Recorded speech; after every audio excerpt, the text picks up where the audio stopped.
A rejected horse was sold to a poor rancher for $1, but no one expected what happened next.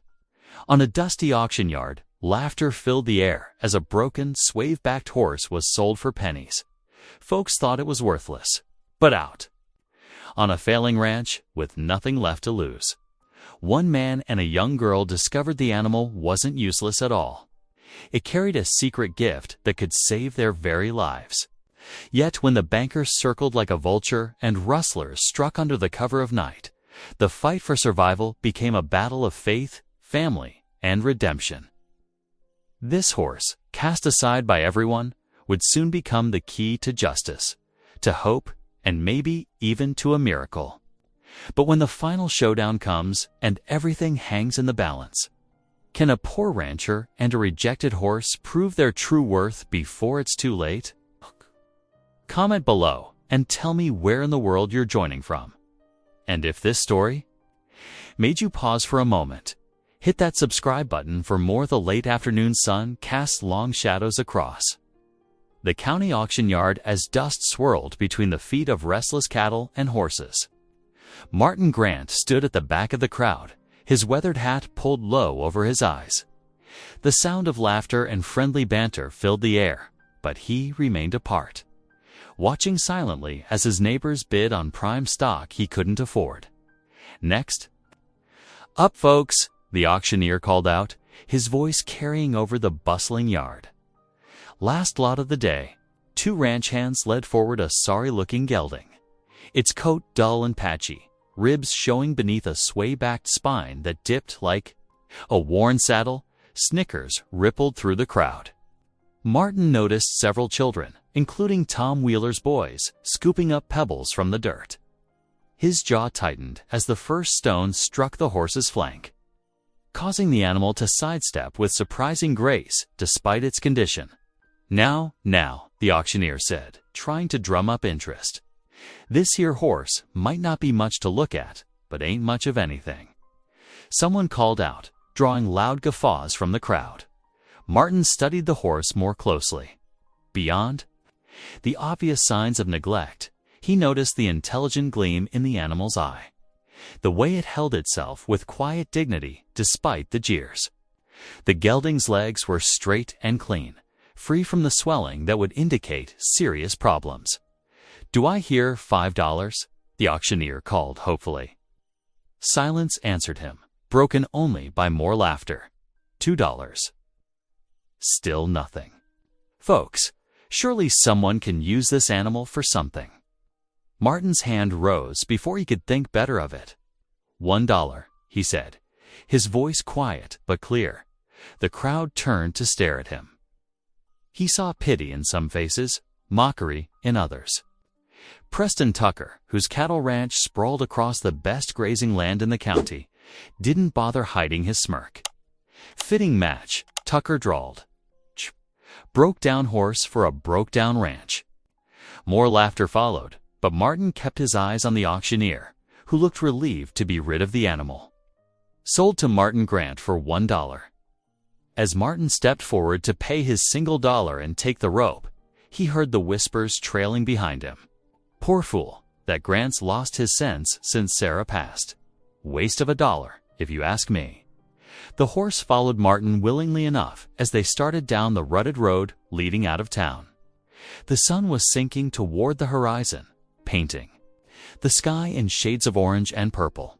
Martin's boots and the horse's hooves kicked up small clouds of dust with each step. The familiar sight of his ranch came into view as they crested the last rise. The fence rails needed mending, the barn roof sagged in the middle, and the house paint had long since faded to a weary gray. Martin paused at his gate, the weight of it all pressing down on his shoulders. What had he been thinking? Spending even $1 on this cast-off animal when he could barely keep food on the table. The horse nickered softly and nudged his shoulder as if sensing his doubt. Martin found himself reaching up to pat the animal's neck, feeling the warmth of life beneath the rough coat. "Well," he said quietly, "might as well get you settled in." The barn door protested with a loud creak as Martin led the horse inside. The evening light filtered through gaps in the worn planks, creating strips of gold across the straw-covered floor. He had only two other horses now, old Betsy, who'd been Sarah's riding mare, and the plow horse he used for what farming he could manage on his rocky soil. After securing the gelding in an empty stall with fresh water and what hay he could spare, Martin headed toward the house. The glow of lamplight through the window told him Kath May was already inside, likely getting supper started. The 11-year-old had been living with him for 3 months now, ever since her parents, his wife's sister and brother-in-law, had succumbed to fever. The kitchen was warm and smelled of beans and cornbread when he stepped inside. Kath May stood at the stove, her dark hair neatly braided, wearing the apron she'd insisted on making herself despite its crooked stitching. "I saw you coming up the road," she said, turning to face him with curious eyes. With a new horse, Martin hung his hat on its peg by the door. "Found one going cheap at the auction," he said, not meeting her gaze as he moved to wash his hands in the basin. "What's his name?" Kath May set 2 plates on the worn table, the ceramic clicking against the wood. "Doesn't have one yet." Martin settled into his chair, watching as she served their simple meal. "Might not be worth naming. We'll see if he's good for anything first." They ate in comfortable silence for a while, broken only by the clink of spoons and the pop of the fire in the hearth. The flames cast dancing shadows on the walls, reminding Martin of evenings with Sarah before the cough took her 2 winters ago. "I could help with him," Kath May offered suddenly, her voice hopeful. "I'm good with horses. Papa always said so." Martin studied her eager face across the table, seeing something of her mother, Sarah's sister, in the set of her jaw. The girl had taken to ranch life better than he'd expected, never complaining about the hard work or lean times. She had a way with animals too, he had to admit. "We'll see," he said finally, not wanting to encourage false hope, but unable to entirely dismiss her enthusiasm. "He's in pretty rough shape, but you saw something in him," Kath May insisted, pushing her empty plate aside. "That's why you bought him, isn't it? Even if it was just $1. The firelight flickered, catching the earnest look in her eyes. Martin found himself remembering the quiet dignity he'd seen in the horse's stance, despite its pitiful condition. Something stirred in his chest, a feeling he hadn't experienced in a long time. Was it hope? He wasn't sure he was ready to name it that just yet. "Maybe I did," he admitted softly. "Maybe I did at that." Outside, a coyote called in the distance, its lonely song echoing across the darkening land. The new horse whinnied from the barn, as if in answer, and Martin found himself wondering what tomorrow might bring. He hadn't spent much time thinking about tomorrow since Sarah died. Just getting through each day had been enough. But now, watching Kath May's face light up at the horse's call, he felt something shift, like the first hint of spring after a long winter. Dawn crept over the horizon, painting the sky in streaks of pink and gold. The autumn air held a sharp bite, making Martin's breath visible as he stepped out onto his front porch. He pulled his worn coat tighter, listening to the familiar sounds of morning on the ranch, chickens stirring in their coop, horses nickering softly from the barn.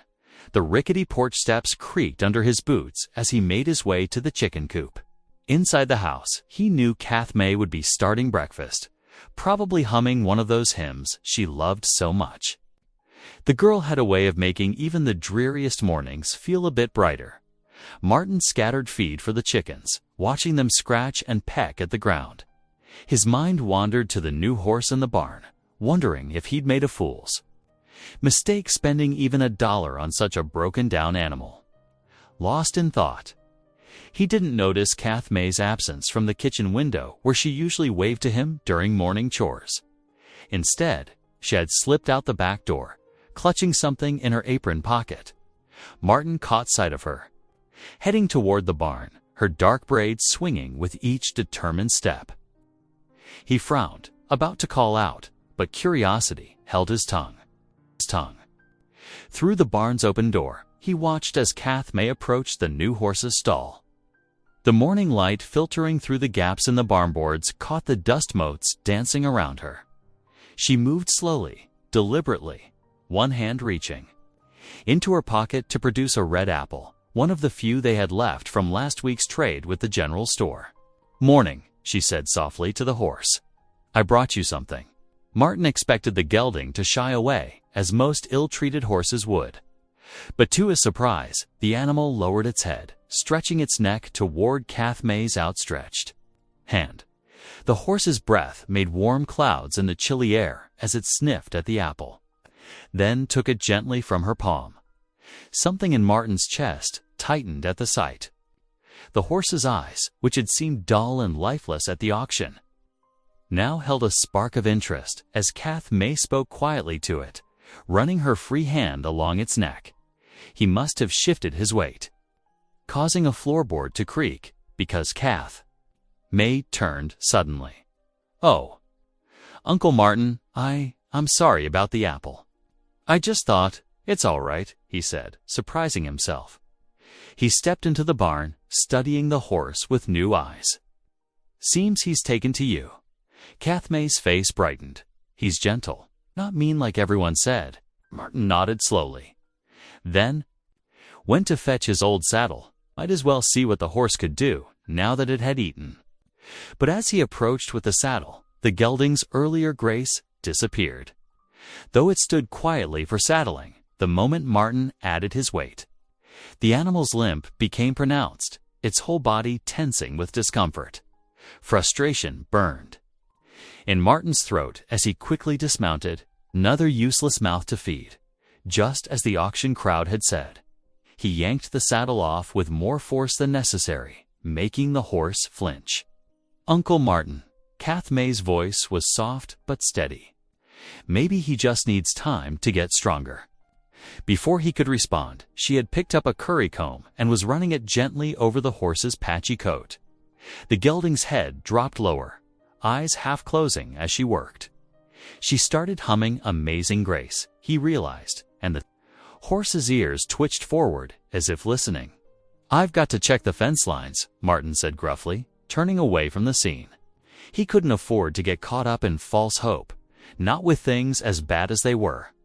The morning sun had burned away the chill by the time he started his walk around the property. Every few yards brought another reminder of work needed. Broken fence posts, sagging wire, gaps that predators could slip through to get at his remaining livestock. His boots scuffed through patches of dry grass, the land as worn out as he felt. How had it come to this? The ranch had been prosperous once, when Sarah was alive. But then came the drought and the fever that took his wife. And somehow everything had started slipping through his fingers like water through cupped hands. The sound of approaching hoofbeats pulled him from his dark thoughts. A rider was coming up the road, Josiah Pike, the banker, sitting tall and proper on his sleek bay horse. Martin's stomach clenched. Pike never brought good news. "Mr. Grant." The banker's voice was perfectly polite, though his eyes took in the ranch's disrepair with barely concealed satisfaction. "I have some business to discuss." From his coat pocket, Pike produced a folded paper. "I'm afraid there's the matter of back taxes owed on this property. The county requires payment within 60 days, or," he paused, letting the implications hang in the air, "or foreclosure," Martin finished flatly, taking the notice with fingers that wanted to tremble. Indeed, Pike adjusted his hat, a small smile playing at the corners of his mouth. "Though I'm sure we could come to some arrangement before that becomes necessary. The railroad's always looking for land in this area." Martin said nothing, and after a moment Pike turned his horse back toward town, leaving only hoofprints in the dust and the weight of those 60 days pressing down on Martin's shoulders. The sun was setting by the time Martin made it back to the house. Kath May sat on the porch steps, her chin resting on her knees. The lamp she'd lit cast a warm glow around her, making her look younger than her 11 years. "The horse likes me," she said as he settled heavily beside her. "I named him Mercy." "Mercy." Martin raised an eyebrow. May nodded, because everybody needs some sometimes. She looked up at him with those clear, trusting eyes. "Even horses nobody wants." Martin pulled the foreclosure notice from his pocket, crumpling it slightly in his weathered hands. The paper that could take away everything, the ranch, their home, the fresh start he'd tried to give his wife's niece. But looking at May's face in the lamplight, seeing how the day's work with the horse had put color in her cheeks and light in her eyes, something stirred in his chest. A feeling he hadn't allowed himself in a long while. Maybe they weren't finished yet. Maybe, like that broken-down horse in the barn, they just needed a little mercy to find their strength again 2 days after the banker's visit. Martin stood in the dusty farmyard, holding the plow's weathered handles. The morning sun cast long shadows across the packed earth as he carefully hitched Mercy to the ancient implement. May watched from her perch on the fence, her fingers twisted anxiously in her apron. "Easy now," Martin murmured, more to himself than the horse. He'd spent an hour adjusting the harness, trying to distribute the weight evenly across the animal's scarred shoulders. Every piece of leather was old and cracked, patched together with baling twine where proper repairs were beyond his means. Mercy stood quietly for the hitching, but the moment Martin clicked his tongue to start, the horse's weakness became painfully clear. The gelding's legs trembled with each step, the pronounced limp growing worse as it struggled against the plow's weight. After just a few yards, Mercy's head dropped low, front legs buckling. "Whoa!" Martin rushed forward, loosening the traces. Before the horse could fall, his hands shook as he worked the buckles, shame burning in his throat. A burst of laughter made him freeze. 3 of his neighbors were riding past on the road, heading toward town. They had pulled their horses too. A stop, watching the scene with undisguised amusement. "That dollar horse working out for you, Grant," called Tom Wheeler, the biggest landowner in the county. "Might have overpaid." His companions guffawed, their horses dancing beneath them. Martin's jaw clenched as he finished freeing Mercy from the plow. He didn't look up until the sound of hoofbeats faded into the distance. When he finally raised his eyes, he found May standing beside him, her small hand resting on Mercy's neck. "Don't listen to them," she said fiercely, though her voice wavered. "They're just mean." Martin managed a tight nod, but the morning's failure sat heavy in his chest. With the bank's deadline looming, he couldn't afford useless animals or wasted time. He led Mercy back to the barn, trying to ignore how the horse's limping gait echoed his own sense of defeat. Later that afternoon, Martin rode out to check on his small herd of cattle. The persistent drought had forced them to graze further from the ranch, down near the dry creek bed where sparse patches of grass still grew. He took Mercy along, leading the horse behind his own mount. The gelding might not be able to pull a plow, but at least it could get used to being around cattle. The sun hung low in the sky. When Martin finally spotted his animals scattered along the creek bed, he was about to ride down to gather them when movement caught his eye. Several strays had wandered away from the main group, heading toward a break in his fence line. Before Martin could spur his horse forward, Mercy pulled against the lead rope. The gelding's ears were pricked forward, its attention fixed on the wandering cattle. Martin, curious despite himself, loosened his grip on the rope. What happened next left him staring in disbelief. Mercy moved purposefully toward the strays, placing himself between them and the gap in the fence. Despite his obvious physical limitations, the horse seemed to know exactly where to position himself, how to turn the cattle with the least amount of pressure. The strays rejoined the herd without fuss, guided by an animal Martin had written off as worthless. "Well, I'll be damned," he whispered, watching as Mercy continued to move among the cattle with quiet authority. The horse might be too weak for heavy labor. But there was no mistaking the natural instinct for working livestock. The ride home took longer than usual, Martin's mind churning with possibilities. When they finally reached the ranch, Kath May was waiting by the corral, worry clear on her face until she saw their expressions. "Something happened," she said, looking between Martin and the horse. "Something good." Over their simple supper of beans and cornbread, Martin told her what he'd witnessed. "Never seen anything like it," he admitted, breaking off a piece of bread. "That horse-nosed cattle work better than most trained cutting horses." Kath May clapped her hands together, nearly knocking over her tin cup of milk. "I knew he was special.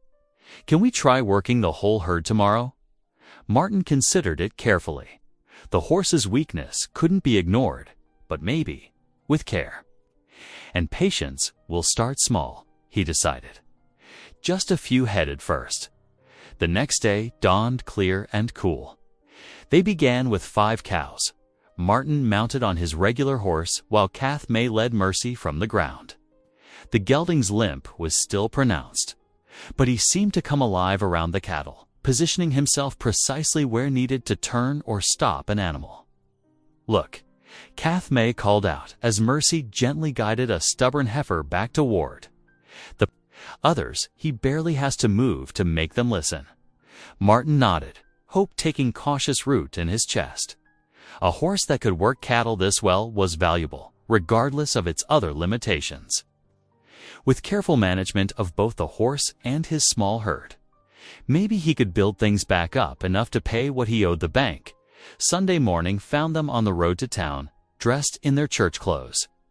Martin had spent an hour carefully grooming Mercy, trying to make the scarred coat shine as much as possible. Kath May wore her best dress, though the hem was let down as far as it would go to accommodate her growing height. The usual whispers followed them down the street. Martin kept his eyes forward, but he could feel the stares, hear the barely concealed snickers. Mercy's uneven gait drew particular attention, each limping step seeming to announce their poverty to the world. As they tied their horses outside the church, one of Kath May's schoolmates approached, a girl from a prosperous ranching family. Her fancy dress made Kath's patched one look even shabbier. But Kath May lifted her chin proudly. "Our horse helps with cattle," she announced before the other girl could speak. "He's the smartest horse in the county." The girl's laugh rang out sharp and mocking, drawing more attention. "That broken-down nag. My papa says only fools would try to work with such a worthless animal." Martin started to guide Kath May away, but something made him glance back at the gathered crowd. Tom Wheeler stood near his own magnificent horse, watching the scene, but the expression in his eyes wasn't mockery. It was something else entirely. Something that looked remarkably like jealousy as his gaze followed Mercy's careful movements. Martin straightened his shoulders slightly. Wheeler was known for his fine herd of cattle, but also for losing strays more often than most. Perhaps he recognized what Martin had discovered, that sometimes the greatest value lay hidden beneath the surface, waiting for someone patient. Enough to see it, Martin sat at his worn kitchen table early Monday morning, scratching figures onto a scrap of paper while Kath May watched intently. The sunrise painted golden strips across the rough wooden surface, highlighting the coffee stains and knife marks of years past. "If we can build the herd back up," he explained, tapping his pencil on the numbers, "say 240 head by market time, we might just make enough to settle with the bank." His voice held careful hope, like a man testing thin ice. Kath May leaned forward, her elbows on the table. "And Mercy can help us keep them together, right? He's real good at that." Martin nodded, allowing himself a small smile. "That he is. But it won't be easy, child. We've got fences to mend, grass that's barely growing, and a lot of work ahead. I can help." Kath straightened in her chair. "I'm stronger than I look." "I know you are." Martin reached across the table and patted her hand. We'll need every bit of strength we can muster." And he hesitated, then added softly, "Maybe some prayer too." The days that followed settled into a rhythm of hard work and cautious hope. Each morning, Martin and Kath May would rise before dawn, tending to the chickens and basic chores before turning their attention to the cattle. Mercy proved invaluable during these hours, his instincts sharp despite his physical limitations. The neighboring ranchers still rode past occasionally, their skepticism clear in sideways glances and muttered comments. But Martin noticed they watched longer now, studying how Mercy moved the cattle with minimal effort, how he anticipated their movements before they scattered. Between working the herd, Martin tackled the endless task of mending fences. The drought had left the posts loose in dry soil, and every strong wind seemed to topple another section. Kath May worked alongside him, her small hands growing calloused as she learned to wrap wire and hold posts steady. Their garden offered little comfort. The corn stood barely knee-high, leaves curled and yellowing despite Martin's careful tending. Each evening he would stand at the edge of the plot, hat in hand, watching the western sky for any sign of rain clouds. More often than not, Kath May would join him, her quiet presence a reminder of why he couldn't give up. On Wednesday, the routine nearly ended in tragedy. Kath May had gone to draw water from the well, humming one of her favorite hymns as she worked the pump handle. Martin was checking fence lines nearby when he heard Mercy's sharp snort of alarm. The horse, who had been grazing in the yard, suddenly lifted his head and moved with surprising speed toward the well. Martin looked up just in time to see the sun glint off coiled scales. A rattlesnake, thick as his wrist, had risen up mere feet from where Kath stood frozen with her bucket. Before Martin could shout a warning, Mercy charged forward. Despite his permanent limp, the horse moved with purpose, bringing his hooves down hard near the snake. The rattler's strike missed as Mercy's stomping scattered dirt and gravel. The snake retreated, disappearing into the tall grass as Kath May scrambled back. Martin reached her in 3 long strides, scooping her into his arms. She trembled against his chest, but her first words weren't about the snake. "Did you see? Mercy saved me." Word of the incident spread through the community like wildfire. By Saturday, Martin had heard 3 different versions in town, each more elaborate than the last. The horse that had been dismissed as worthless was now being called lucky, touched by Providence, even blessed. "Ain't natural," he overheard one old-timer saying outside the general store. "That broken-down nag, moving like that, knowing just where to strike, makes a body wonder." Sunday morning found them in their usual pew, Kath May's hair neatly braided and Martin's shirt pressed as best he could manage. The small church was fuller than usual, and Martin noticed several faces turned their way as pastor. Davidson took his place behind the pulpit. The sermon that morning seemed to pierce straight through Martin's carefully maintained walls. The pastor's words rang clear in the hushed sanctuary. God uses the least of these for his purposes. What man rejects, the Lord often chooses as his instrument. Martin's throat tightened as the pastor continued, speaking of how divine wisdom often appeared as foolishness to worldly eyes. He found himself thinking of Mercy, of how $1 spent in desperation had brought such unexpected change to their lives. That evening, after a simple supper of cornbread and beans, they sat on the porch steps, watching the sunset paint the sky in shades of purple and gold.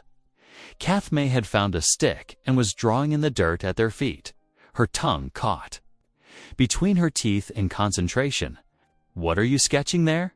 Martin asked, leaning forward to see. "It's Mercy," she replied, adding careful details to the horse's shape in the dust. "See his strong legs, and how he holds his head up proud when he's with the cattle." Martin studied the child's drawing, seeing past the simple lines to the truth she'd captured. The horse did have a certain dignity about him, especially when working. "That's right, fine, Kath May." "That's his name now," she declared firmly. Mercy. "Because that's what he is, a mercy sent to help us." A chuckle escaped Martin's lips, but he didn't correct her. The name felt right somehow. Fitting for an animal that had brought such unexpected hope into their lives later that night. After Kath May had gone to bed, Martin stood in his small bedroom looking at the rough wooden floor beside his bed. How long had it been since he'd knelt there? Since he'd done more than mutter a hasty grace over meals? Slowly, his knees creaked as he lowered himself to the floor. The words came haltingly at first, rusty with disuse. "Lord," he whispered into the darkness, "I reckon I haven't been much for talking to you lately. But if you're listening, thank you for the child, for the horse, for mercy. And if you've got a mind to help us hold on to this place." His voice trailed off, but he remained kneeling in the quiet room, feeling something shift inside him. It wasn't quite peace, not yet, but perhaps it was the beginning of hope, real hope. It's the kind that could weather drought and debt and despair.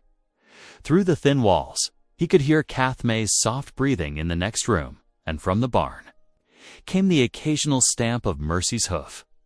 His world was small, Martin reflected, and struggling. But maybe, just maybe, it wasn't broken beyond repair. The late summer sun beat down mercilessly as Martin and Kath May worked to expand their small herd. Each day brought new challenges, but also small victories that kept their hope alive. Mercy proved himself invaluable, moving with surprising grace despite his permanent limp, especially when Kath called out directions. "Easy now, Mercy," Kath would say, her voice carrying across the pasture. The horse's ears would prick forward, and he'd adjust his position with careful precision, guiding stray cattle back to the group. Martin marveled at how the gelding responded to her gentle commands, often anticipating where the cattle would try to break away before they made their move.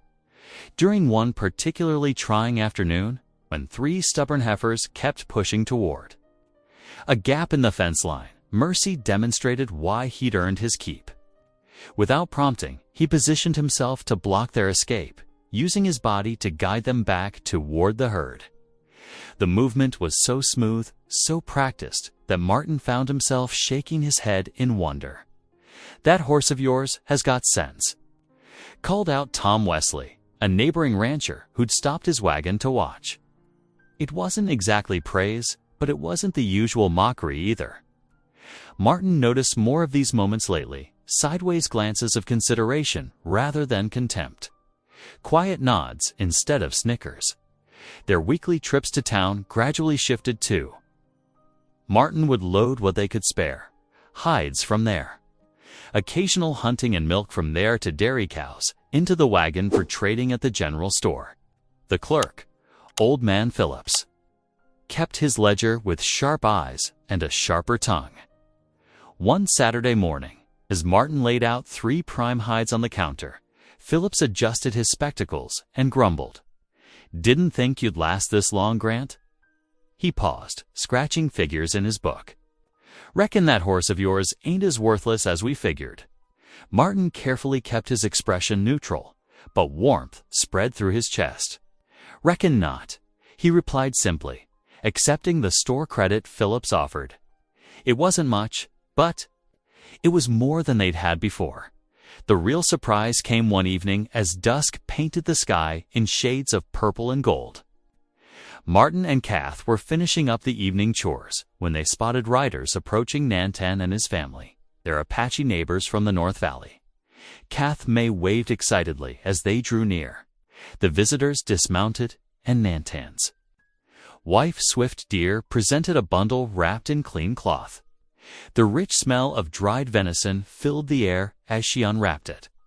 "We bring this," Nantan said, his English careful and deliberate, "to share with friends who remember honor." He gestured toward the east, where the railroad surveyors had tried to claim grazing land the previous spring. Martin had stood with Nantan then, refusing to let the surveyors mark through the valley without proper agreements. Martin accepted the gift with a slight bow, remembering the proper gesture of respect. "You honor us," he replied. "Please, rest your horses and share our fire." As they settled around the small cook fire, Nantan's youngest son watched Mercy with obvious interest. The horse stood at the edge of the firelight, occasionally nickering softly to Kath when she glanced his way. "The horse," Nantan observed. "He has strong spirit. The Creator gave him different gifts than most." The Apache man's dark eyes reflected the flames as he continued. "Some see only the outside, the weakness of body. But spirit, that is what matters most." Martin found himself nodding, the words settling deep in his heart. They echoed his own growing conviction about Mercy, about their small family's chances of survival. Later that night, after their guests had departed and Kath May had gone to bed, Martin sat at the kitchen table with his ledger open before him. The lantern cast a warm glow over the carefully maintained columns of numbers. His fingers, rough from work but gentle with the pages, traced each entry. The figures were still tight, balanced on a knife's edge between survival and ruin. But for the first time since receiving the banker's notice, Martin could see a real path forward.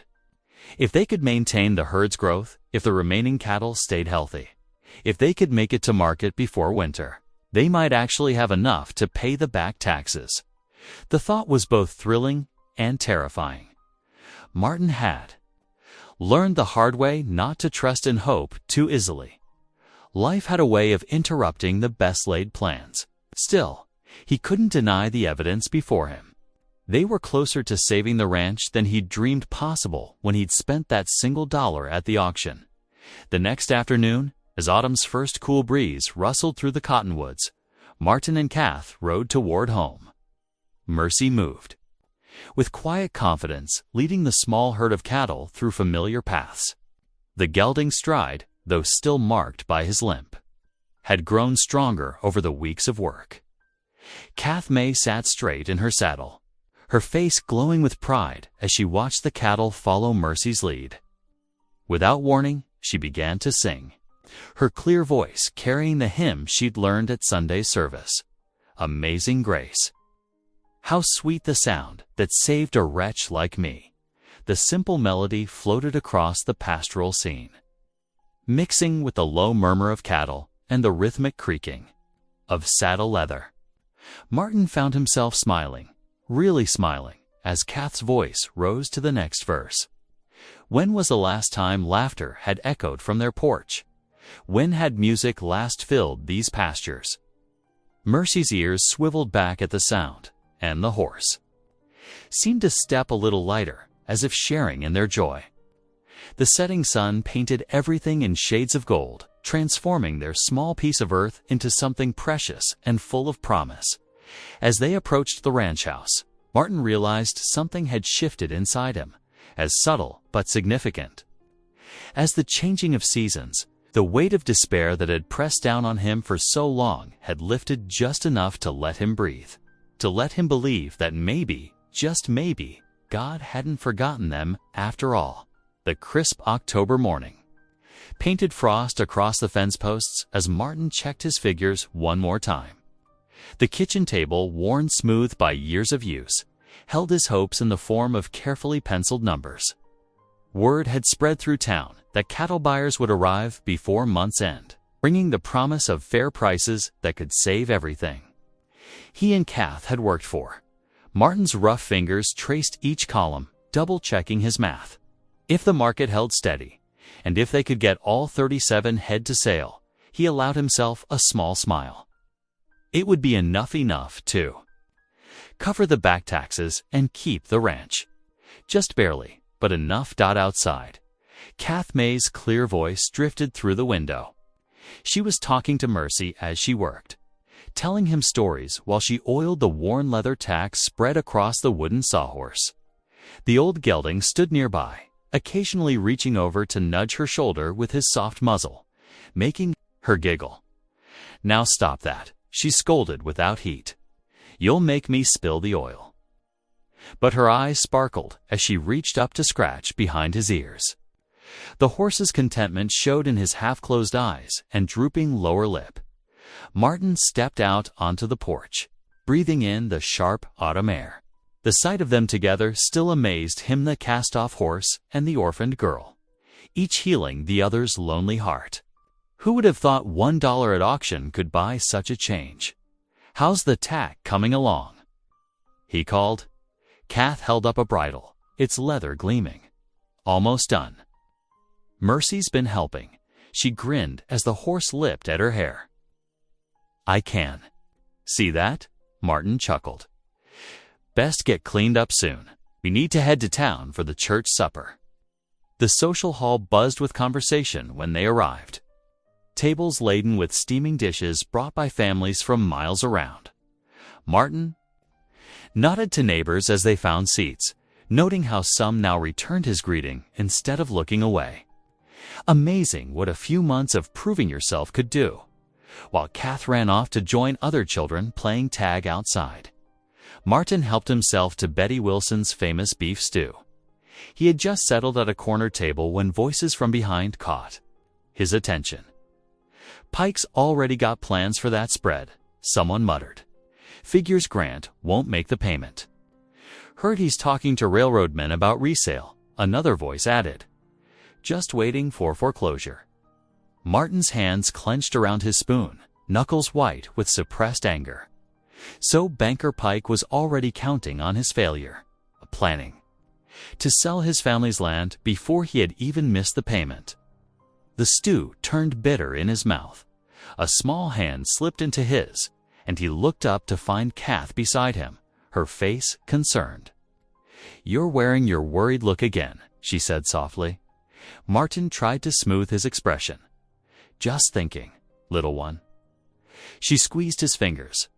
"Remember what Reverend Thomas said? About having faith even when things look dark." The simple wisdom in her words made him pause. Here he was, letting pride and anger eat at him when they were closer to salvation than they'd been in years. He squeezed her hand back, grateful for the reminder. The ride home started peaceful enough, with Kath humming hymns while Mercy picked his way carefully along the rutted road. The setting sun painted long shadows across the trail when they spotted Sheriff Cutter riding toward them, his badge catching the last rays of light. The lawman reined in beside them, touching the brim of his hat. "Evening, Martin." Kath, his weathered face was grave. "Thought you ought to know we've had reports of rustlers working these parts. 3 farms hit in the last week over in Sawyer County." Martin felt his stomach tighten. "Much obliged for the warning, Sheriff. Might want to keep extra watch," Cutter advised, "especially with market time coming up. These boys seem to know their business striking just when folks can least afford the loss." They parted ways, but the sheriff's words hung heavy in the cooling air. Martin found himself studying the shadows between trees, imagining what might lurk there. Everything they had worked for, everything they had built back from nothing, could be stolen away in one night.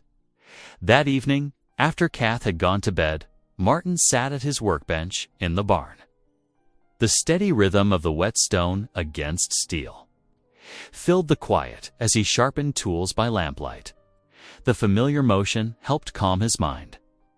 Let him think clearly about what needed doing. They would need to take turns watching at night. Maybe he could ask Nanton's family to keep an eye out. They often traveled the valley after dark, hunting. He would check the fences again, make sure there were no easy paths for thieves to drive cattle through. Mercy's soft nicker drew his attention. The horse stood at his stall door, watching Martin work.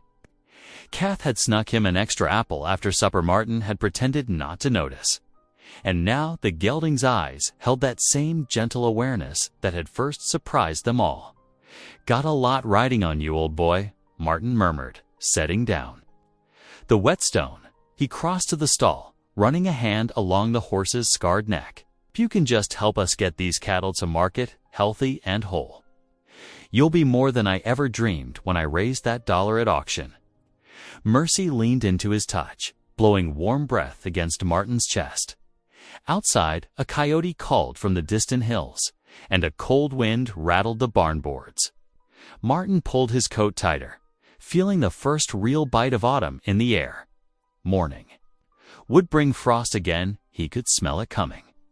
Standing there in the lamplight, with his hand on Mercy's warm neck, Martin felt the weight of both promise and danger. Everything they needed was within reach. The question was, could they hold on to it long enough to grasp it? He gave Mercy a final pat and turned to bank the lamp. Tomorrow would bring what it brought. For now, they had work to do, and faith to keep them standing. The rest was in God's hands. The eastern sky was just beginning to lighten when Martin shook Kath May gently.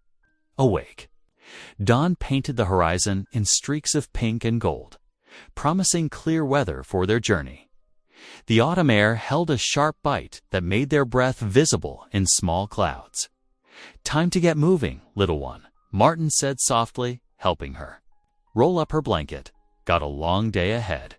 Mercy stood ready by the corral gate, his coat brushed to a soft sheen despite the visible scars that mapped his hard history. The old gelding's limp was more pronounced in the cool morning, but his eyes were bright and alert as he watched the milling cattle. Martin checked their provisions one last time while Kath fed Mercy a handful of oats. They had packed light just enough food for 3 days, spare rope, and basic tools. If all went well, they would make the rail yard by tomorrow afternoon, in plenty of time for the buyers. The sun was just cresting the hills when they started moving. Mercy, despite his halting gait, positioned himself perfectly to keep the cattle bunched together. Martin rode point while Kath brought up the rear, her small figure straight and proud in the saddle of their other horse as they passed the McLaren ranch. Several hands paused their work to watch. Martin heard their snickers, saw the shake of heads at the sight of his mismatched outfitter limping horse, a child helper, and cattle that showed the lean times they had weathered. "Ain't gonna make it halfway there," one hand called out, just loud enough to carry. But Martin noticed something else, the way old Jim McLaren himself stood at his fence, studying Mercy with narrowed eyes. The horse had just turned back to strays without any command from Martin. Moving with the fluid grace that appeared whenever he worked cattle, they pressed on through the morning. The steady shuffle of hooves raising dust that caught the sunlight like floating gold. The familiar landmarks slipped past Lightning Tree, where stripe-blackened branches reached skyward. Broken rock split clean down the middle, as if by a giant's axe. The old crossing at Deer Creek, now just a dry wash in the drought. Around midday, Martin's neck began to prickle. Something made him look up at the ridge that ran parallel to their trail. Dark shapes moved against the skyriders, watching from above. They disappeared when he tried to focus on them, like shadows melting into stone. "Kath," he called softly. "Keep the herd tight. No strays." She nodded, understanding in her young face. They had discussed the danger of rustlers, and she knew what to watch for. Martin touched the rifle in his saddle scabbard, making sure it rode free. The afternoon sun beat down mercilessly. 2 young steers began to lag, but before Martin could turn back, Mercy was there. The old horse worked them gently, somehow communicating through body language until they rejoined the herd. A stranger riding past on the main trail pulled up to watch, shaking his head in wonder. "Maybe that horse is touched by Providence," the man muttered. Crossing himself before riding on, Martin pondered those words as they continued. Providence indeed, though he had cursed his luck that auction day. Now he saw God's hand in it clearly. Not just in Mercy's gift with cattle, but in the way the horse had helped heal both his and Kath's wounded hearts. As dusk approached, Martin led them off the trail to make camp near a dry wash. The banks would offer some shelter from the wind that had begun to rise, and the location gave good views in all directions. No one could approach unseen. "Can I help gather wood?" Kath asked, already dismounting. "Stay close," Martin cautioned. "No further than you can see the fire." They worked together efficiently, falling into the routine they had built over months. Martin dug a shallow pit for the fire, while Kath collected dry branches. Mercy stood guard over the bedded-down cattle, his ears constantly moving, alert too. Every sound, the fire cast dancing shadows as they ate their simple supper of beans and johnny cake. The wind had picked up, howling through the wash like a lost soul. In the distance, coyotes began their nightly chorus, yipping and calling too, each other across the emptiness. Martin noticed Kath shiver slightly, though not from cold. The wild sounds of night on the range could shake even experienced hands. Without a word, he moved closer, letting her lean against his side. Mercy shifted position too, stepping nearer until he stood like a wall between them and the darkness. "Lord," Martin said suddenly, his voice clear above the wind, "we thank you for this day of safe travel, for good weather and strong cattle, for Mercy's sure guidance. And most of all," he paused, his throat tight, "for bringing this little one into my life and showing me your grace through a dollar horse no one wanted." Kath's small hand found his, squeezing tight. "Amen," she whispered, and the word held all the faith and trust her young heart could hold. Martin looked down at her face in the firelight, seeing the daughter he had never thought to have. The months since she had come to him had changed everything, his bitter loneliness replaced by purpose, his faltering faith renewed through her unwavering belief. They were family now, bound by something stronger than blood. Later, after Kath had curled up in her blankets with Mercy standing watch nearby, Martin sat with his rifle across his knees. Above, stars crowded the sky in countless bright points, but he barely noticed their beauty. His eyes searched the darkness, his ears strained for any sound that didn't belong. Those riders on the ridge worried him. Rustlers would know that cattle headed to market meant easy profit, especially from a small spread defended only by one man and a child. The sheriff's warning echoed in his mind, along with the knowledge that everything they had worked for could disappear in one night of violence. A night bird called, making him tense, but it was just a whippoorwill. Mercy's ears flicked toward the sound and back, unconcerned. Martin tried to take comfort in the horse's calm demeanor surely. Those keen senses would alert them to real danger. Still, sleep stayed far away as Martin kept his vigil. Tomorrow would bring its own challenges, but for now, his world consisted of the small circle of fading firelight, the soft breathing of Kath in peaceful slumber, and the countless unknown threats that lurked in the vast darkness beyond. The second night of the cattle drive settled cold and dark across the range. Stars peppered the vast sky, their light doing little to pierce the shadows that pooled in the shallow valley where Martin had made camp. The dying embers of their cook fire glowed faintly, casting just enough light to outline the sleeping form of Kath, wrapped tight in her blanket. Martin dozed fitfully against his saddle, his Winchester rifle across his lap. Every snap of a twig or distant coyote call brought his eyes open, searching the darkness. The cattle lay quiet, though occasionally a steer would huff or shift, making the dry grass rustle. Mercy stood like a sentinel near the herd, his scarred outline visible against the starlit sky. The old horse's ears pivoted constantly, tracking sounds too faint for human hearing. His presence had kept Martin from posting a night guard. The gelding's instincts were sharper than any man's. The moon had just set when it happened. The first shot cracked like thunder in the stillness, followed instantly by more. Orange muzzle flashes lit the darkness as riders materialized from the shadows, whooping and firing into the air. The cattle surged to their feet, bellowing in terror. Martin leaped up, his Winchester already rising. He squeezed off 2 shots at the nearest rider, but more shapes emerged from the darkness. The herd was splitting, half being driven north by the raiders, while the rest scattered in panic. "Kath, stay down," Martin shouted. He fired again, hearing a curse as one rustler reeled in his saddle. Then something hard and heavy slammed into the back of his head. Stars exploded behind his eyes as he stumbled forward. Through blurring vision, he saw a man towering over him, rifle raised like a club. The wooden stock crashed down, catching Martin across the ribs. Pain exploded through his chest as he fell.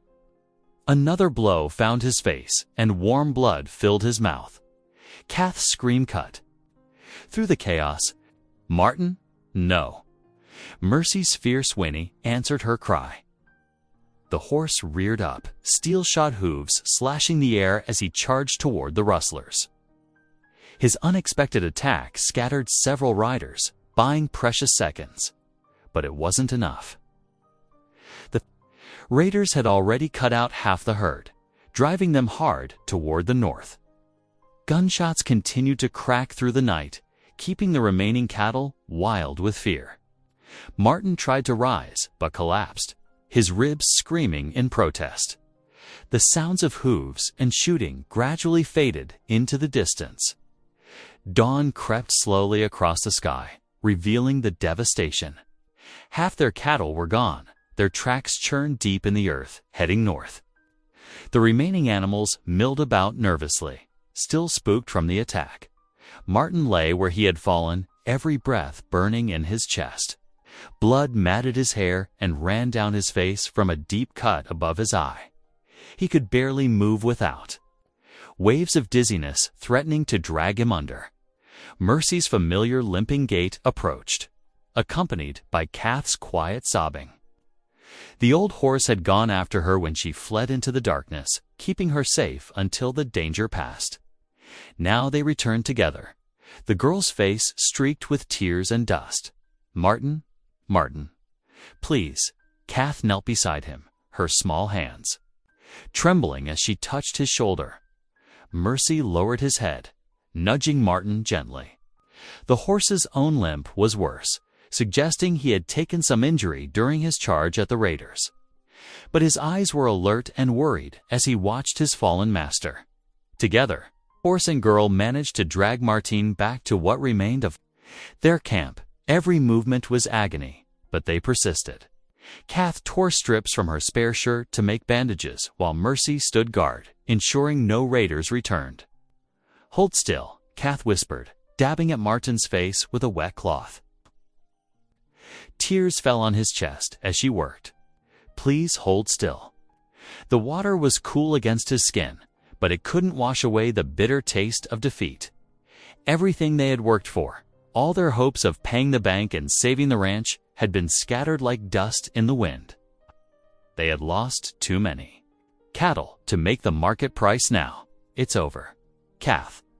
Martin's voice came out as a hoarse whisper. "We've lost." Kath's head snapped up, her eyes fierce despite the tears. "No, the Lord doesn't waste lives, Martin. He brought us mercy when no one wanted him. He helped us build the herd when everyone said we couldn't. He's not finished with us yet." But Martin barely heard her words. His thoughts spiraled down into darkness, replaying every mistake, every moment of foolish hope. He had risked everything on this drive, and now he would lose not just his own home, but Kath's chance at a stable life too. The morning sun climbed higher, harsh and unforgiving. Around them, the remaining cattle began to settle, though they still startled at sudden sounds. Mercy stood watch over them all, his scarred body testament to survival against odds. But even the horse's steadfast presence couldn't pierce the cloud of despair that settled over Martin. Kath continued tending his wounds, her touch gentle but determined. Her faith burned bright enough for both of them, even as Martin's own hope crumbled to ashes in his chest. She hummed hymns under her breath as she worked, the same ones she sang in church, her voice trembling but undefeated. "Rest now," she told him softly, spreading her blanket over him. "Just rest. The Lord ain't finished with this story yet." But Martin closed his eyes against her words, against the sun, against everything except the throbbing pain of failure. They had lost more than cattle in the night. They had lost their future, and no amount of faith, he feared, could bring that back. Evening shadows stretched long across the camp as fever gripped Martin.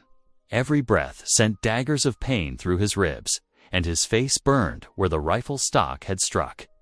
He lay on his bedroll, staring at nothing, his mind circling endlessly around their losses. Half the herd gone. The banker's deadline looming. No way to make the payment now. The setting sun painted the sky in shades of orange and purple, but Martin saw only darkness ahead. Kath knelt beside him, wringing out a damp cloth to lay across his forehead. Her small hands trembled, but her voice remained steady as she prayed. "Dear Lord," she whispered, "please help Martin get strong again, and help us find a way through this trial. We know you've got a plan, even when we can't see it clear." Mercy stood nearby, his head lowered, but alert. The old horse hadn't wandered more than 20 paces from camp since the attack, keeping watch over them like a guardian. His own limp was worse, but he refused to rest, responding to every sound with pricked ears and watchful eyes. As night deepened, Martin's fever rose. The pain in his ribs merged with memories, and soon he couldn't tell what was real and what was dream.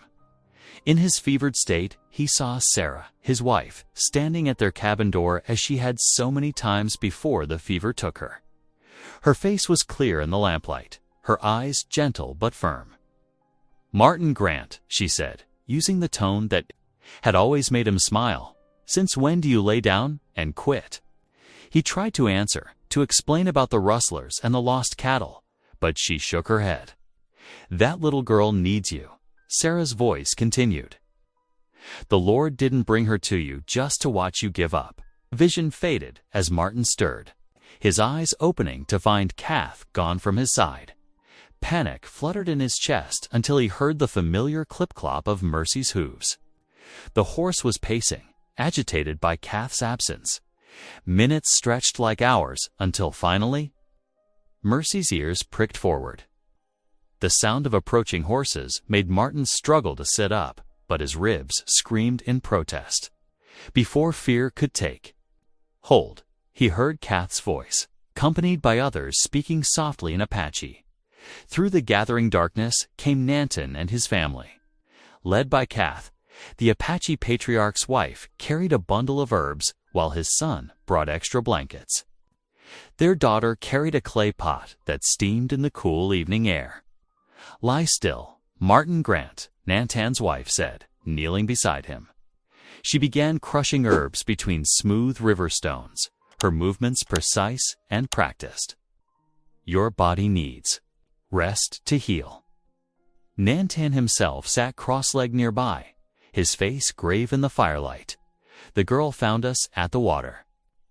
She has your courage, riding alone to seek help." Martin turned his head to look at Kath, who stood wringing her hands. "You shouldn't have gone alone," he managed to say. "I prayed first," she answered simply, "and Mercy watched the camp while I was gone." Nantan's wife pressed the crushed herbs into a poultice, then gestured for Martin to lift his shirt. The bruising across his ribs had darkened to purple, drawing concerned murmurs from the Apache family. As she applied the medicine, her daughter helped Kath prepare the healing tea they had brought. "You have given up in your heart," Nantan said suddenly, his dark eyes fixed on Martin. "I see it in your face. This is not the same man who stood against the railroad men when they threatened our grazing land. Martin closed his eyes, shame burning hotter than his fever. 2 years ago, he had faced down surveyors who tried to run the Apache families off their traditional grounds. He remembered standing in front of their transit, refusing to move until the sheriff arrived to enforce the treaties. That was different, Martin whispered. I had something to fight with then. Now he gestured weakly at his broken body, at the scattered remnants of their herd. Now you must fight with something. Stronger than fists, Nanten replied. You must fight with faith, like the girl does. She believes. Why do you not? The question struck Martin like a physical blow. He looked at Kath, who knelt nearby, holding the cup of healing tea. Her face was dirty and tired, but her eyes still held that unwavering light of belief. I'm afraid, Martin admitted, the words barely audible. Afraid of failing her, of losing everything. Nanten nodded slowly. Fear is a shadow that makes small things look large. But shadows flee when we stand and face the light. He gestured to his family. We will help you track the rustlers. Their trail is clear to those who know how to read it. But first, you must find the courage to rise. Martin felt Kath's small hand slip into his own. Her grip was fierce, full of determination that shamed his own despair. Mercy moved closer, lowering his head to blow warm air against Martin's shoulder. Nanten's wife finished binding his ribs with strips of soft pounded bark cloth, the poultice already easing some of the pain. His daughter helped Kath coax Martin to drink the healing tea, its bitter taste somehow comforting. Rest tonight, Nanten said, rising. We will return at dawn. The rustlers are confident and slow, believing no one will follow. They do not know. They have made enemies of both ranch and reservation. The Apache family moved with quiet efficiency, making sure Martin and Kath had everything they needed before departing.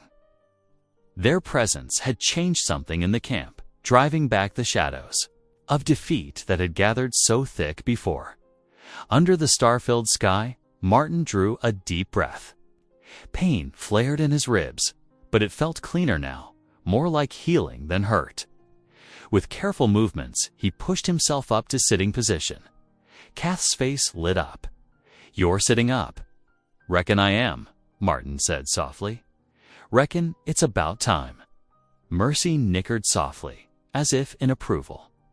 The old horse finally lay down to rest, though his ears still moved constantly, tracking every night sound.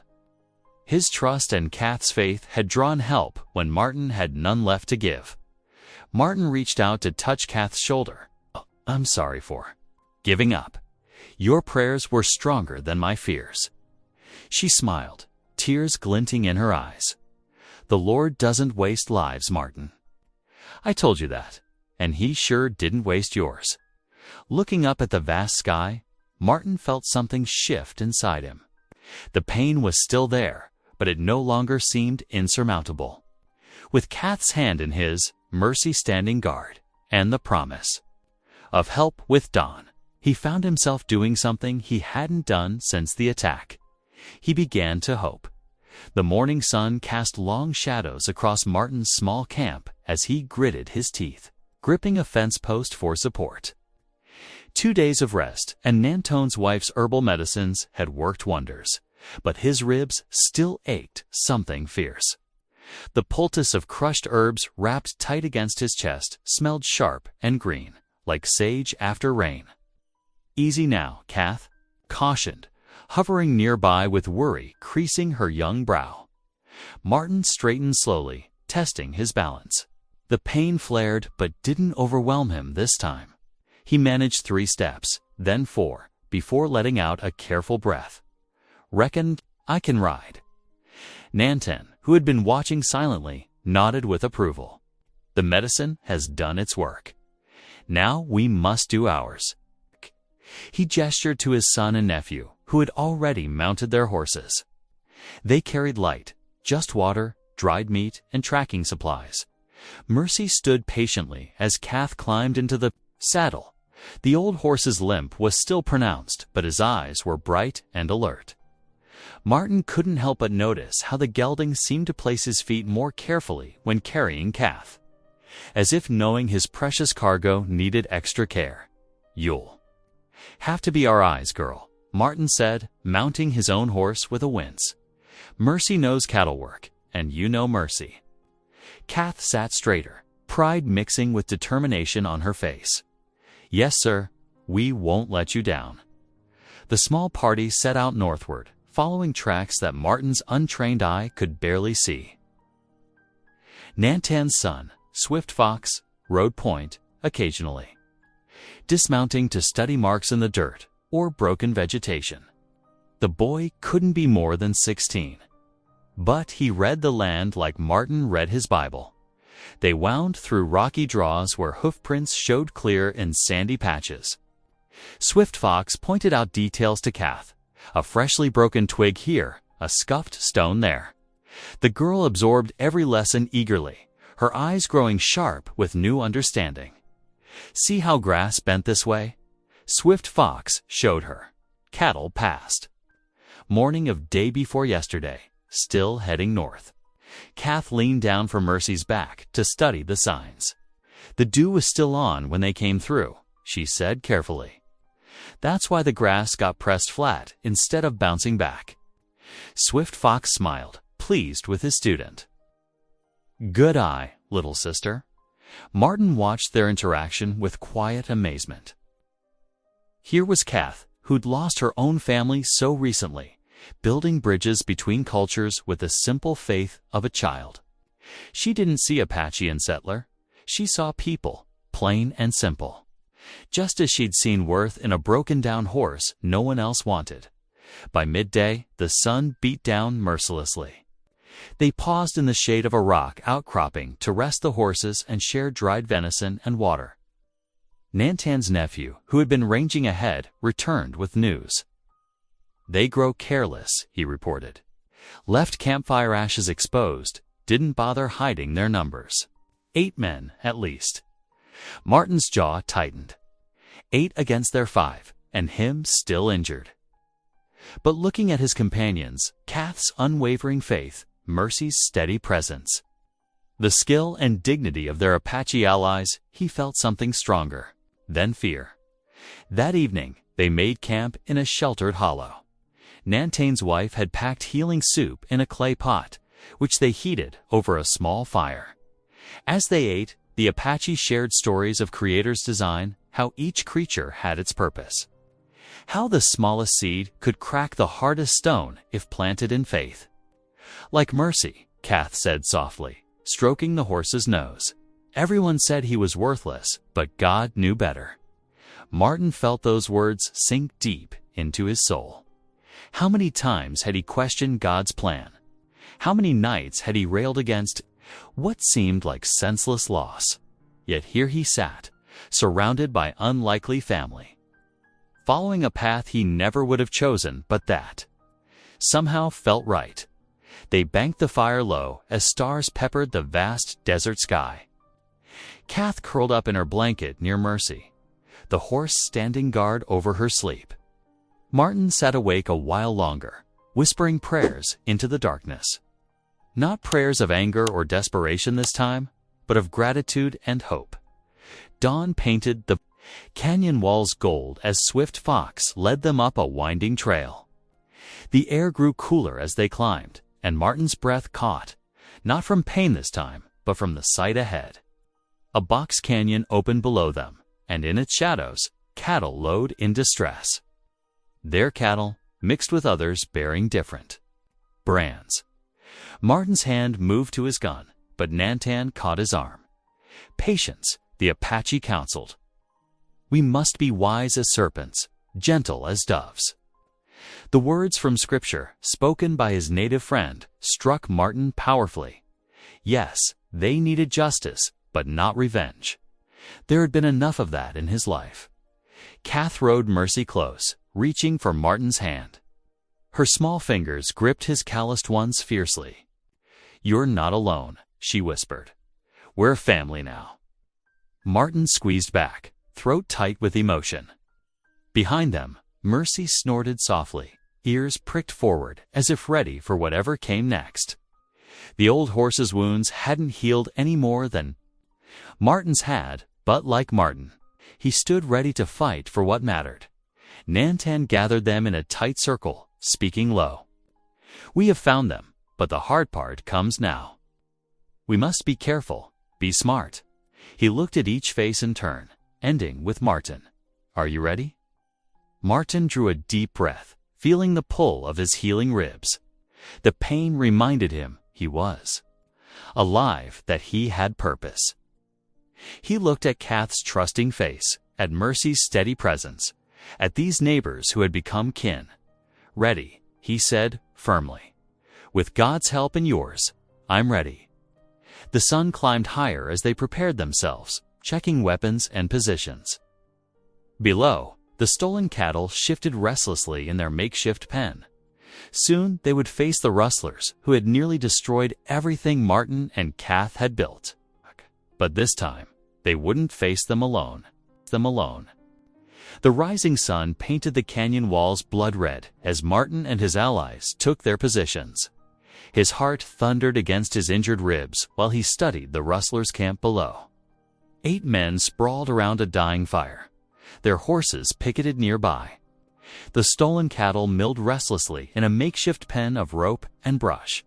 Nantane's voice carried softly on the morning breeze.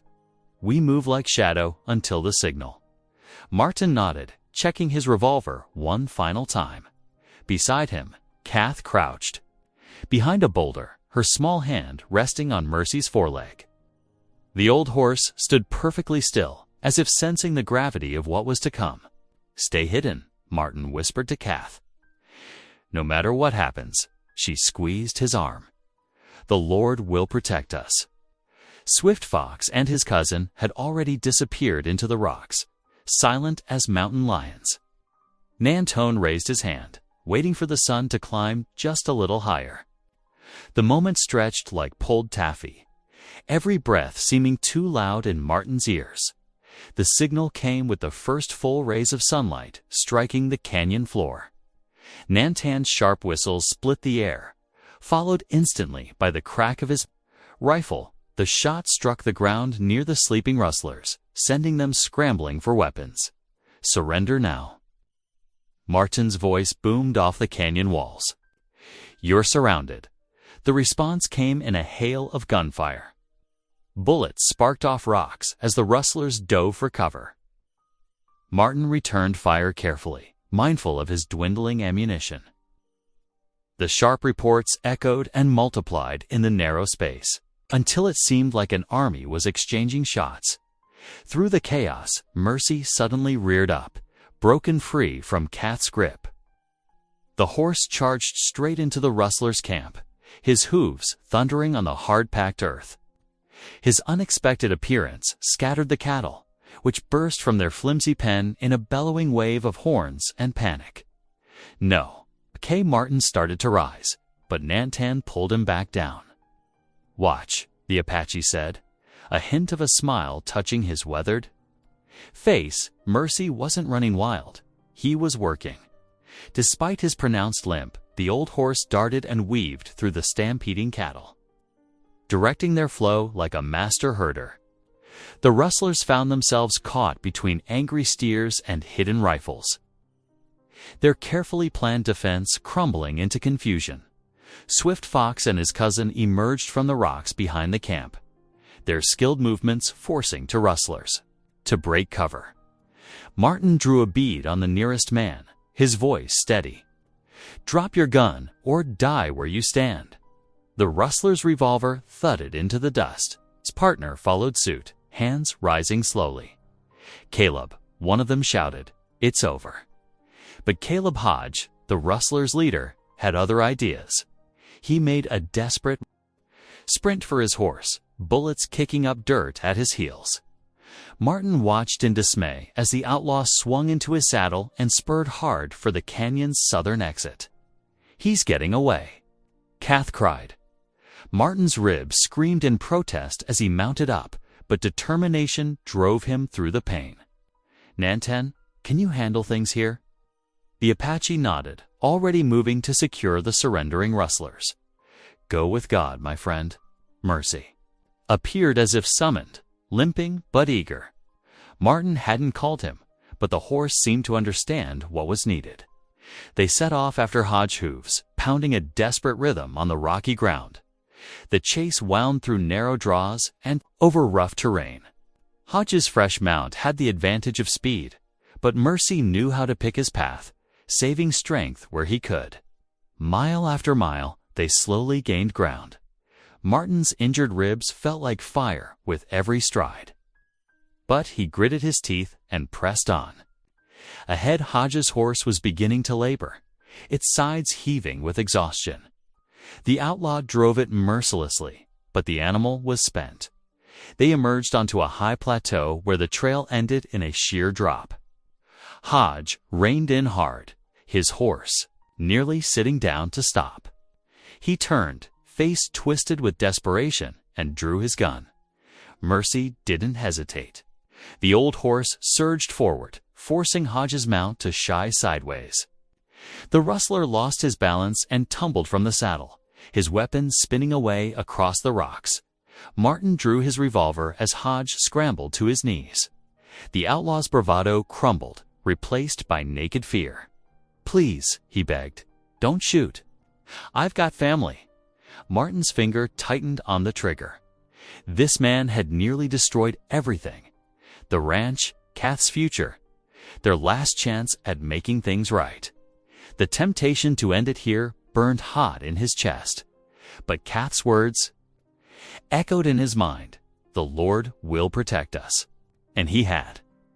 Through broken-down horses and unexpected allies and the kind of faith that moved mountains one pebble at a time, Martin lowered his gun. "Justice belongs to God," he said quietly. "I reckon He's got plans for you that don't require my help." As if in answer to his mercy, hoofbeats approached from the south. Sheriff Cutter appeared with 4 deputies, their badges glinting in the morning sun. "Seems we got here just in time," the sheriff called out. "Your Apache friends were mighty persuasive about sending us this direction." Martin nodded wearily as the lawmen took Hodge into custody. The adrenaline was fading, leaving him lightheaded with pain and exhaustion. He slumped forward, resting against Mercy's sweat-soaked neck. "You've saved us all," he whispered to the horse.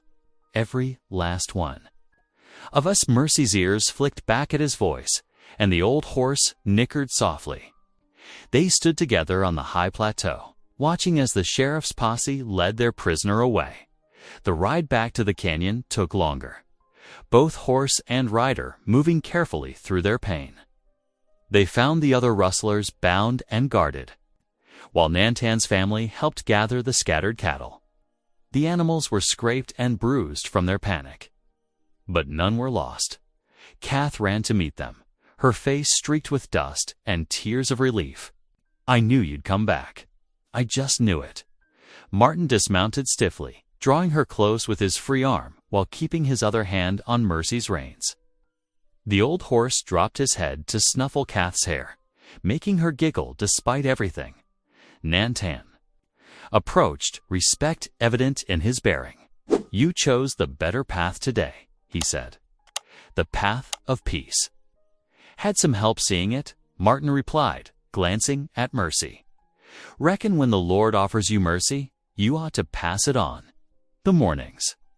Shadows had burned away into full daylight. There would be statements to give, papers to sign, cattle to drive home. But for now, Martin stood with his unlikely family, a borrowed child, a cast-off horse, and neighbors who had become kin, and felt the weight of bitterness finally fall away from his heart. Dust clouds marked their approach to town. The setting sun painted the valley golden as Martin led the procession, Mercy limping steadily at the head of the recovered herd. Townsfolk lined the street, their whispers turning to exclamations of wonder. Banker Pike stood outside his office, his face darkening as he watched the cattle file past. His carefully laid plans crumbled with each hoofbeat. "Look at Mercy." Children called out, pointing at the old horse who still carried himself with quiet dignity. Kath sat tall in her saddle beside Martin, her smile bright enough to outshine the evening star. Reverend Thomas stepped forward, raising his hands in blessing. "The Lord provides," he declared. voice carrying across the crowd, even through his humblest servants. That night, lanterns glowed warm around the ranch house as neighbors arrived bearing dishes and apologetic smiles. Martin stood on his porch, one arm around Kath, and publicly thanked Nantan and his family for their crucial help. Later, sitting at his kitchen table, Martin's pencil scratched across paper as he calculated figures. His eyes widened. The cattle would bring enough to clear every debt with money to spare. We did it. Kath spun across the floor, then threw her arms around him. Their shared laughter echoed through rooms that had known too much silence. The morning sun streamed through the bank's windows as Martin and Kath entered, their boots echoing on the wooden floor. Martin's weathered hands pulled crisp bills from his billfold, laying them deliberately before Banker Pike. "Your land's secure," Martin declared, his voice carrying the strength of hard-won victory. Pike's face fell as he counted the money, forced. To mark the debt paid in full, Kath skips to the general store counter, copper penny clutched tight. Her eyes sparkled as she chose a red-striped peppermint stick. Sheriff Cutter strode in, nodding to Martin. "Justice is done. Those Russells'll serve their time." Throughout the day, townsfolk who'd once mocked them now offered firm handshakes. Several even approached Mercy, patting his scarred neck with newfound respect at Sunday service. Reverend Thomas spoke of redemption, his sermon touching every heart. "The Lord lifts up those the world casts aside," he proclaimed, blessing Martin's homestead. That evening, Martin signed the adoption papers with steady hands. Kath's eyes brimmed with tears as she looked up at him. "Papa," she whispered, the word carrying all the love in her heart. Autumn painted the valley in gold and crimson as townsfolk gathered for the harvest festival. Children atop decorated ponies fidgeted excitedly, ribbons fluttering in the breeze. Reverend Thomas approached Martin with an unexpected request. "Would you, Mercy, lead our procession?" he asked. As a symbol of hope for all, Martin's eyes widened in surprise. Kath beamed from Mercy's back, waving to the crowd as they started down Main Street. Martin walked beside them, touched by the cheers and friendly calls. Even those who'd scorned them months ago now smiled warmly. That evening, over a simple supper of beans and cornbread, lamplight cast soft shadows across their table. Martin looked at Kath, his heart full. "This horse was cast aside, just like us," he said softly. "But the Lord gave him purpose and gave us family again." Kath wrapped her arms around him tight. From the barn, Mercy's gentle nickering drifted through the window. The firelight glowed warm, peace settling over their restored home like a blessing. Thanks for taking a moment to feel with me. This story reminded you of what matters? Hit subscribe. I'll be here tomorrow, continuing our story.